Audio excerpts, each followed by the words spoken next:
परतम गुरु की सेवा करना, सेवा का फल पाते हैं।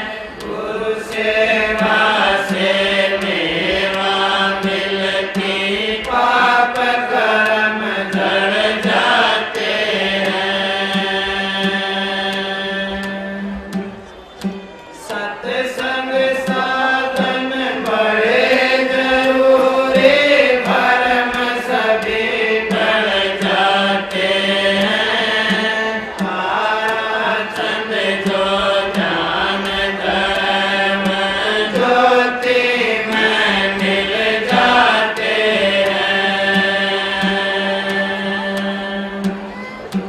ज्ञान साधना वही करेंगे जिनको निज घर जाना है। इंद्रिय भोग की नहीं रखते आशा, सुख समझी ना खाना है। कम सोना और कम को सहना, गुरु स्वरूप का जाना है। दास कंवर के जीव काज संतों ने यही बखाना है।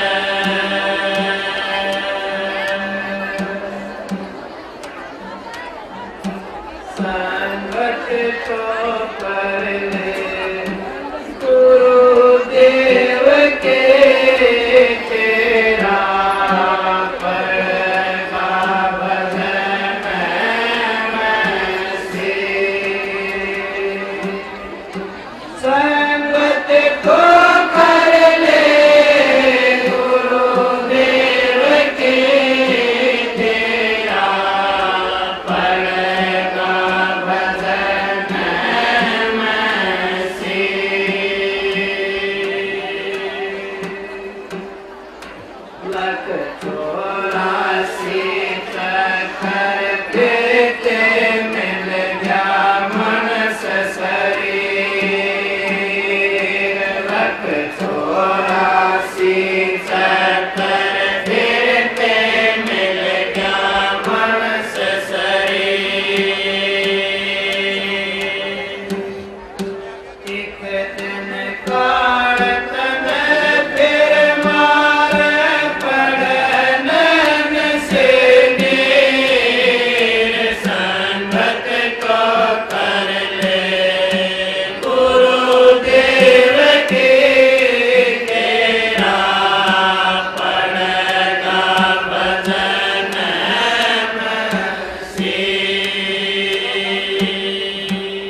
सतगुरु सरजन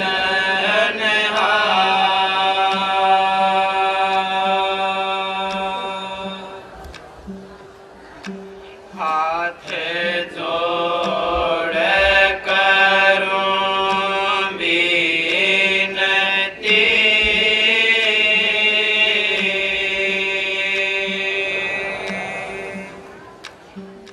चरण निवास। राधा स्वामी, राधा स्वामी दयाल की दया, राधा स्वामी सहाय, राधा स्वामी। प्यारी साध संगत जियों, बुजुर्गों, माताओं, बहनों, भाइयों, जितने भी सत्संग लाभ के लिए उपस्थित हुए हो,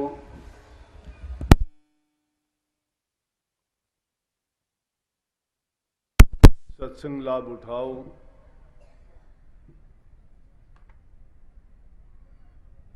आपको पहले से ही पता है कि इस पावन दिन का सत्संग जब से अंटा आश्रम का निर्माण हुआ है, यहीं पे हर साल आयोजन होता है। वैसे भी बसंत पंचमी का दिन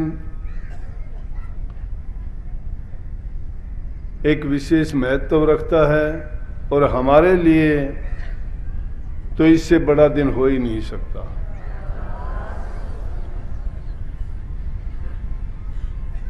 जहां तक महत्व रखने की बात है, कहते हैं मां सरस्वती का जन्म इसी दिन हुआ था, जो ज्ञान की देने वाली है, विद्या जिसके अधीन है।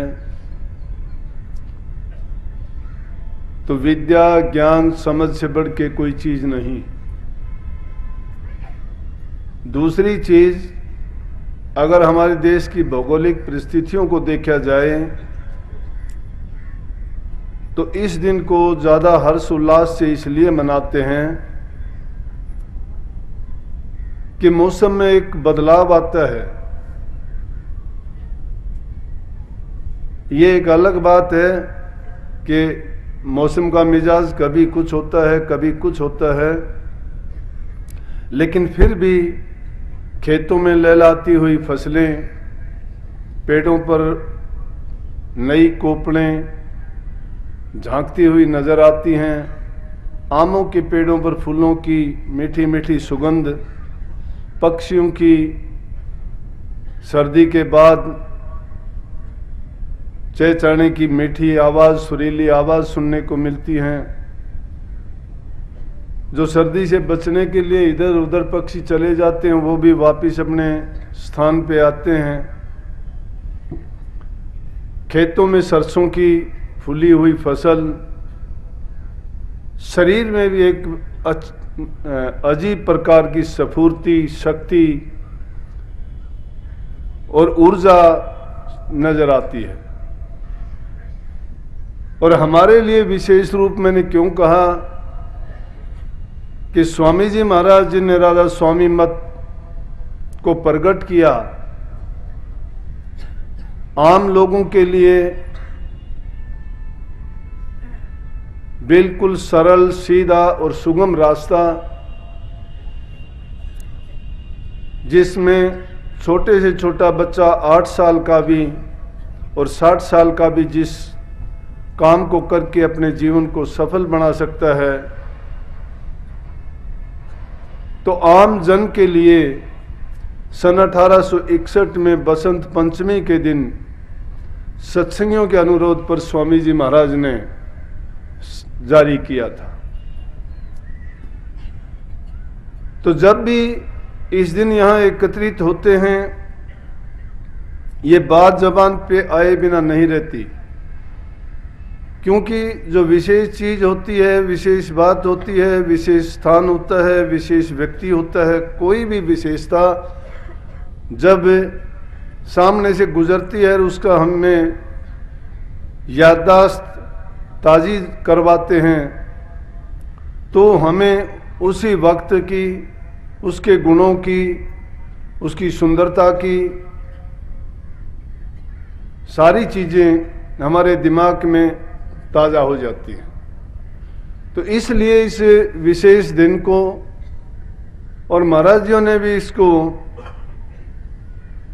इस पावन भूमि पर इस गांव में इसलिए रखा था कि दिनोद में आश्रम का निर्माण होने के बाद दूसरा नंबर यहाँ इसी गांव का था। तो यहाँ भी महापुरुष दादा उद्यमी राम जैसे समाज सेवी जीवों के कल्याण के लिए बड़ा दयावान और बहुत ही गुणवान, समाज के हितकारी, लोगों का भला करने के लिए आए थे, जिनके कारण गांव का, इस भूमि का नाम प्रसिद्ध हुआ। तो यहाँ पर ऐसी चीज़ का होना भी उनकी पुरानी यादों को और भी ताज़ा करवाता है, क्योंकि हर जगह में अपने गुण होते हैं, हर चीज़ में अपनी खूबी होती है।